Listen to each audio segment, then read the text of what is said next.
ওগো একবার কেহ পথপার্শ্বে বাতায়ন হতে ডেকে কথা কও, চির আনাগোনা হতে কোনো ছলে মোরে ছিনাইয়া লাও, ক্ষণিক বিশ্রামে দাও বুঝাইয়ে কত শ্রান্তি সঞ্চিয়াছে প্রাণে, আমারে লওয়াও ছুটি এ অনন্ত ছোট ছুটি হতে ব্যর্থ শূন্য পানে।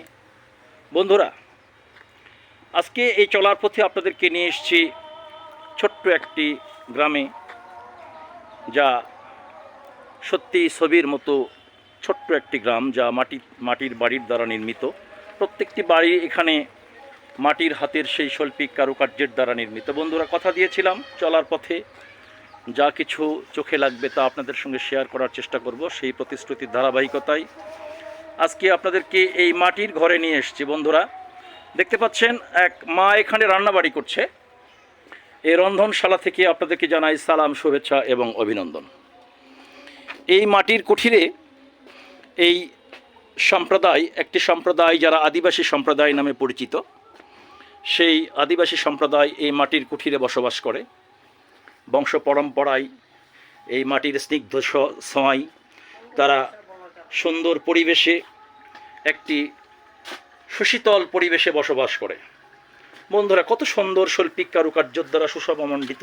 দেখতে পাচ্ছেন একটি মা এখানে রান্না করছে। মাছের তরকারি, মাছের তরকারি রান্না করছে। ভাত রান্না হয়েছে, মাছের তরকারি রান্না হচ্ছে, যা রাতের খাবার হিসাবে ব্যবহৃত হবে। বিকেলবেলার শেষ প্রান্তে আসরের পরে এই গ্রামীণ সভ্যতার ইতিহাসে রান্না বাড়ার কাজ হয়। সেই সূত্র ধরেই এই সম্প্রদায়টি রান্না বাড়ার কাজে নিয়োজিত রয়েছে। এখানে আরও কিছু চুলা রয়েছে, গ্রামীণ সেই রান্নাঘর। এখানে সম্ভবত কয়েকটা পরিবার বসবাস করে। তাদের বাড়িঘরগুলো পরিষ্কার পরিচ্ছন্ন। প্রত্যেকটি দেখেন তাদের দেওয়ালগুলো কত পরিষ্কার, কত পরিচ্ছন্ন, একটু ময়লা নেই।